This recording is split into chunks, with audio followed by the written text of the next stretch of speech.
Imagine stepping up to the county courthouse. You've got your cashier's checks in hand, and you actually win the bidding war on this beautiful, well, maybe slightly distressed foreclosed property. Right. You pay in cash, you get the paperwork, you change the locks, rip up the carpet, maybe even start painting the living room. Yeah. And then, weeks later, the original owner legally forces your hand, refunds your purchase price, kicks you out, and just takes the house back. Yeah, it sounds, completely contradictory to literally everything we understand about buying and owning property in a modern market. It really does. It sounds insane. It is. The idea that a finalized sale, especially one overseen by law enforcement, isn't actually final, it creates a massive blind spot for anyone looking at real estate from the outside. Absolutely. Yeah. So welcome to today's deep dive. We are looking into the wild, unforgiving, and frankly, deeply mechanical world of judicial foreclosures and the sheriff's sale process. It's a fascinating topic. It is. And we have a stack of excerpts from a really comprehensive guide detailing this exact legal machinery. Our mission for you today isn't just to casually talk about what happens when a borrower defaults, but to completely deconstruct the mechanisms of how the legal system forcefully extracts unpaid debts. Right, we're really getting into the gears of it. Exactly. We are looking at the specific threshold of breach of contract, the state's monopoly on force, and those insane legal escape hatches like the one I just mentioned that exist entirely outside of standard real estate logic. Because the stakes here, they go far beyond just a simple transaction. We're looking at the exact intersection where private banking contracts collide with constitutional due process and state law enforcement. It's heavy stuff. It is, yeah. It's an ecosystem built to process distressed collateral, and it operates under rules that seem totally alien if you're only familiar with, traditional retail home buying. Okay, so let's start with the trigger mechanism.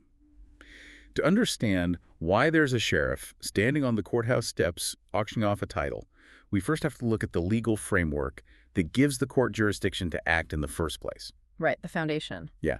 And I think a lot of people conflate the debt with the property itself. Like, they think of the mortgage as just one big thing. But the source material is very careful to distinguish between the promissory note and the security instrument. Yes. And that distinction is the entire foundation of the foreclosure process. The promissory note is simply the IOU. The personal promise. Exactly. It's the borrower's personal contractual promise to repay the loan under very specific terms. Like, if you default on a personal loan without collateral, the lender can sue you, sure. But they can't just take your stuff. Right, they can't just seize your assets immediately. But the security instrument, which is the mortgage or the deed of trust, that is what legally tethers that personal promise to the physical real estate. Ah, okay. So it's almost like handing over the deed as a hostage up front because you couldn't afford the ransom. That's one way to look at it, yeah. It grants the lender a specific legal claim or a lien against the title of the home. So the security instrument is what actually gives the court the jurisdiction to physically enforce the debt. But let's look at the mechanics of the default itself. Okay. A borrower misses a payment. The bank doesn't just instantly file for foreclosure on May 31, right? The text outlines a strict, legally mandated grace period and a process for curing the debt. Yes, curing the defaults. Right. So how does that operate mechanically? Like, if I miss 3 payments, am I suddenly on the hook for the entire remaining balance of the loan or just what I missed? Well, this hinges on a mechanism called the acceleration clause, which is baked into virtually every modern mortgage contract. Deceleration clause. Yeah. So initially, when a borrower falls behind, the lender issues a notice of default.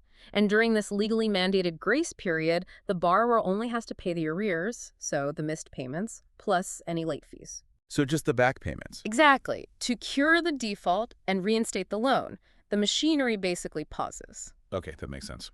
However, if that grace period expires without the debt being cured, the lender invokes that acceleration clause. And this instantly calls the entire principal balance due. Oh, wow. So you no longer just owe 3 months of back payments? No, you suddenly owe the full $300,000 or whatever the remaining balance is, literally immediately. Which effectively forces the legal action. Yeah. Because, nobody who was struggling to make a $2,000 monthly payment has the entire principal just sitting in a checking account. Precisely. And this brings us to the judicial part of judicial foreclosures. The grace period is over, the debt is accelerated, but the bank still cannot just send a guy with a crowbar to change the locks, right? No, they physically and legally cannot. Taking someone's property without their consent requires the state's legal authority. Because the bank is just a private company. Right. A private banking institution has absolutely no legal monopoly on force. So, they must petition the court, present the signed promissory note, prove the breach of contract, and demonstrate that the grace period was properly offered and ignored. They have to show all their receipts. Exactly. And only then will a judge issue a formal judgment of foreclosure. That judgment strips the owner's legal defense and transfers the enforcement power over to the state. Okay, so the judge issues the directive. But this is where the logic of the system genuinely baffles me. The bank gets the judgment, and then the court hands the reins over to the county sheriff to liquidate the asset. Right, the sheriff's sale. Yeah. But if a bank is trying to recoup a massive accelerated debt, selling a property blind for cash on a concrete step seems like a terrible financial strategy. It does seem counterintuitive. Right. Like, why wouldn't the bank petition the court to let them list it on Zillow, hire a staging company, host open houses, and actually get top market dollar to cover their losses? Because maximizing the bank's profit isn't actually the primary function of the court order. Wait, really? What is? The court is primarily concerned with fulfilling the legal requirement of a commercially reasonable public sale, and that is to satisfy the borrower's constitutional right to due process. Oh, interesting. So it's about transparency. Exactly. The system isn't designed to act as a retail real estate brokerage. It is designed to rapidly liquidate collateral in a transparent public forum. So the sheriff isn't there to get the best price. Mm-hmm. They were there because they represent the legal monopoly on force that's required to transfer the title. That's right. And furthermore, from the bank's perspective, they operate under really strict regulatory constraints regarding how many non-performing assets they can actually hold on their books. Oh, because they're a bank, not a real estate firm. Exactly. Properties classified as real estate owned, or REO, require capital reserves. Banks are in the business of lending money and collecting interest. They don't want to manage distressed real estate portfolios. They don't want to be in the landlord business. No, they definitely don't want to be paying property taxes, dealing with broken water heaters, or mowing lawns. Right. So the sheriff's sale represents the absolute fastest, legally permissible mechanism to convert that physical collateral back into liquid capital, even if it means taking a massive haircut on the theoretical market value. Let's talk about the physical reality of that sale, because the mechanics are just fascinating. The text points out that these auctions literally happen at the courthouse, often outside, literally on the steps. Yes, they do. And it's an entirely as-is transaction. You don't get to hire an inspector. You can't tour the inside. So how does the financing for this even work? Well, it's tough. I mean, you obviously can't walk into a traditional bank and get a 30-year fixed-rate mortgage for a house that hasn't been appraised or inspected, right? No, standard conventional lending is basically impossible here. Purchasing at a sheriff's sale requires significant liquid capital. Cash. Yeah, cash. You are typically required to have a substantial percentage of your bid, if not the entire amount, available immediately in the form of cashier's checks. Standard lenders require an appraisal to ensure the collateral matches the loan value, and title insurance to ensure there are no hidden claims. A sheriff's deed provides absolutely no such warranties. So you're flying totally blind. Exactly. The winning bidder absorbs 100% of the risk regarding the physical condition of the property and, critically, any hidden encumbrances on the title. Oh, man. Let's pull on that thread of physical condition first, because it raises a massive logistical question. You win the bid, you hand over the cashier's checks, and the sheriff hands you the deed. Right. What if the former owner, the person who just went through this massive financial trauma, hasn't actually packed up and left? Does the sheriff just walk over with you and physically remove them that afternoon? No, they do not. Really? Yeah. The issuance of the sheriff's deed transfers ownership, but it does not automatically execute a physical eviction. Oh, you've got to be kidding me. I'm serious. The winning bidder now holds the title, but if the property is still occupied, they must initiate an entirely separate legal action.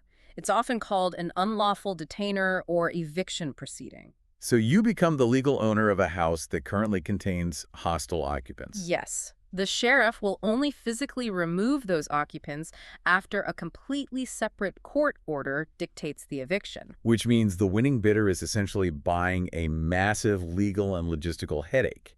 You're basically buying the right to file an eviction lawsuit. In many cases, yes. Wait, this brings up an even more complex scenario regarding the title itself.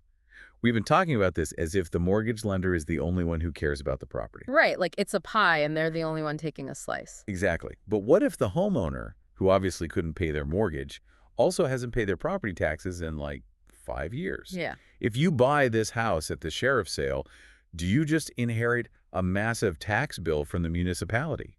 This is where we delve into the concept of lien priority, which is absolute paramount knowledge for anyone analyzing this system. Okay, break that down for us. The general rule in real estate law is first in time, first in right. Okay. The order in which liens are recorded against a property's title dictates who gets paid first when the asset is liquidated. A primary mortgage usually sits in the first lien position. Because they funded the original purchase. Exactly. Now, if a second mortgage, or say a contractor's mechanic's lien is filed later, they sit in a junior position. So if a junior lien holder, like a second mortgage, forces a sheriff's sale because they weren't paid, the winning bidder at the auction doesn't get the house free and clear. No, they do not. They buy the house subject to the first mortgage. Correct. The winning bidder essentially steps into the shoes of the owner regarding any senior liens. If you buy property at a foreclosure auction initiated by a second mortgage, that first mortgage remains attached to the title. And if you don't immediately pay off or service that first mortgage, that senior lender will simply initiate their own foreclosure process. And you will lose the property you literally just paid cash for. Exactly. It's gone. That is a terrifying trap for an uneducated bidder. But how do property taxes fit into this hierarchy? Because municipalities don't strike me as the type to patiently wait in line behind a massive bank mortgage. No, they certainly don't. Municipal property taxes enjoy what is known as super priority status. Super priority. That sounds powerful. It is.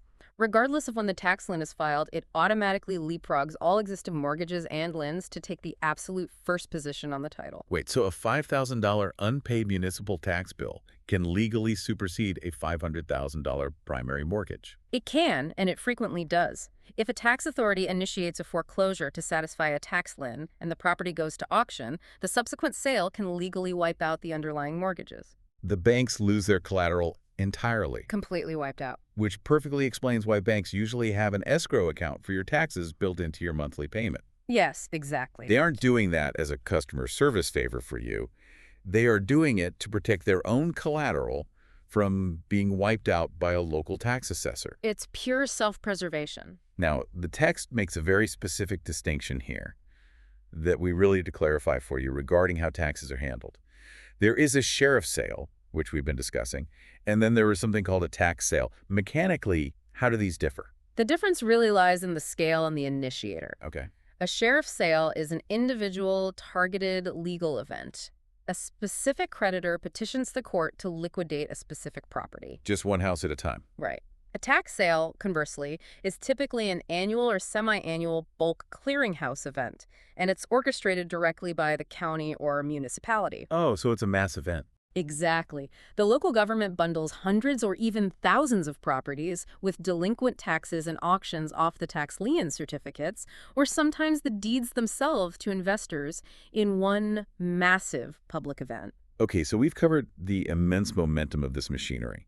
Whether it's a bank enforcing a breach of contract or a municipality wielding super priority tax status, the court order seems like this unstoppable freight train. It usually is. But the source material outlines some incredible final-hour legal maneuvers a homeowner can deploy, like pulling the emergency brake. Yes, there are a few lifelines. The first one is bankruptcy.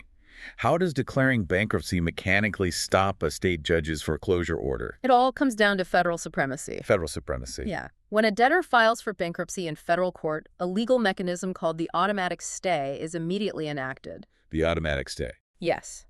This is a federal injunction that halts all collection activities, including foreclosures, by any creditor. Because federal bankruptcy law supersedes state court judgments, the state court's jurisdiction to execute the sheriff's sale is instantly stripped. So it's an overriding federal kill switch. That's a good way to put it. But, I mean, it doesn't erase the debt or give him the house for free, right? No, definitely not. The automatic stay is a pause, not a pardon. A pause. Yes. It forces all creditors into the federal bankruptcy process to determine how the debts will be restructured or discharged. It basically buys the homeowner a legally protected window of time, often to reorganize their finances under, say, a Chapter 13 filing. which might allow them to create a repayment plan for the arrears. Exactly. But if the bankruptcy court determines the homeowner simply does not have the income to sustain the restructured debt, the lender can petition to have the automatic stay lifted. And the freight train starts moving again. Right. The sheriff's sale will just proceed. So it's a temporary federal umbrella. But what truly astonished me in this deep dive is the mechanism that exists after the auction is entirely complete. Ah, yes. The gavel has dropped, the cashier's checks are cleared, the automatic stay wasn't used. And yet, the text introduces this thing called the right of redemption.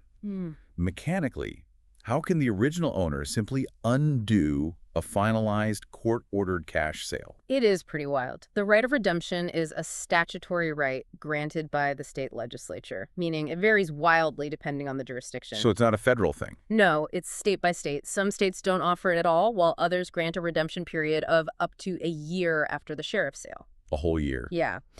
The underlying legal philosophy here is to afford a homeowner every possible, absolute last-minute opportunity to save their property from being permanently seized. But how does that actually work for the winning bidder? We discussed earlier that the winning bidder hands over cash and gets a sheriff's deed. If the original owner invokes their right of redemption 3 months later, what happens to the bidder's money?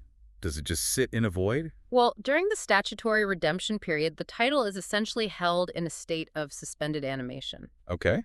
If the original owner exercises their right, they must pay the entire judgment amount. So, the full accelerated debt, plus all accumulated interest, court costs, and legal fees in one single lump sum. That's a massive amount of cash. It is. And that money is routed through the court or the county clerk, not directly to the winning bidder. Oh, I see.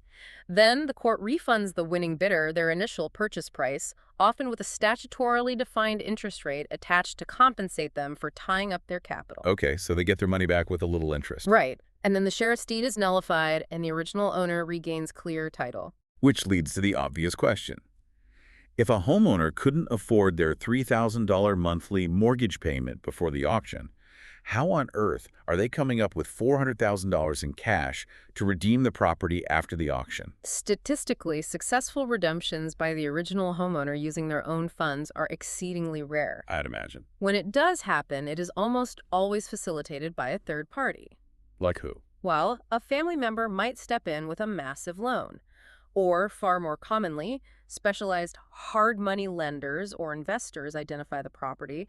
They realize the auction price was drastically below market value, and they front the redemption money to the homeowner. Oh, wow. Why would they do that? In exchange for immediately buying the house from them at a slight premium or taking a major equity stake. So the redemption period actually spawns its own secondary ecosystem of investors trying to snipe properties out from under the winning bidders at the courthouse steps. Precisely. It adds a whole layer of high-stakes financial maneuvering to a process that is already fraught with risk. That is wild. If we synthesize everything we've extracted from these sources today, it really completely reframes the concept of a mortgage. It really does. A judicial foreclosure isn't just a bank casually repossessing an asset.